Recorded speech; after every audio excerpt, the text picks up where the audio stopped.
अवघ्या जगाच्या नजरा इस्लामाबादवर खिळल्या. इराण आणि अमेरिकेच्या शिष्टमंडळात प्रत्यक्ष चर्चेला सुरुवात. चर्चा फिसकटली तर इराणवर भीषण हल्ले करणार, ट्रम्प यांची पुन्हा धमकी.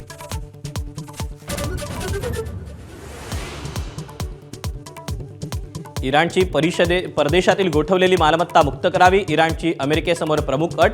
इराणवरचे कोणतेही आर्थिक निर्बंध उठवणार नाही, अमेरिकेची ताठर भूमिका.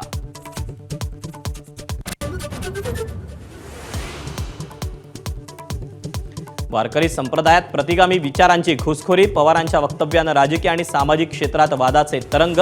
सत्ताधारी आक्रमक तर मवियाकडून पाठराखण.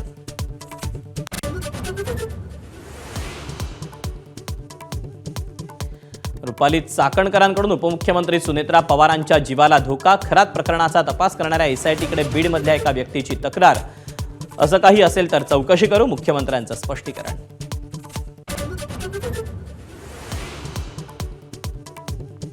तपास यंत्रणांनी भुंदू खरात भोवती फास आवळला.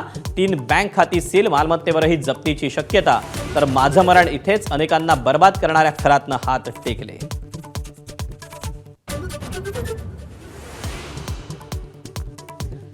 विभाग चालवायला महिला नको म्हणत डावललं गेलं. आयएस अधिकारी मनीषा म्हैसकरांचा लेखामध्ये आरोप.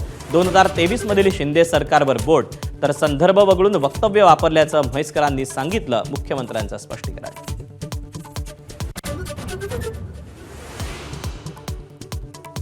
हिंगोली, परभणी, नांदेड, वाशिम, यवतमाळ, चंद्रपूरला भूकंपाचे धक्के.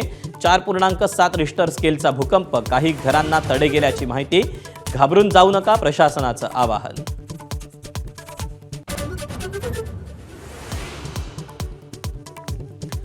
अवकाळी पावसामुळे यंदा दरवर्षीच्या 25%च आंबा उत्पादन. एपीएमसी मार्केटमध्ये 15 मे पर्यंतच आंब्याची आवक. तर युद्धस्थितीमुळे कांद्याचे दर घटले.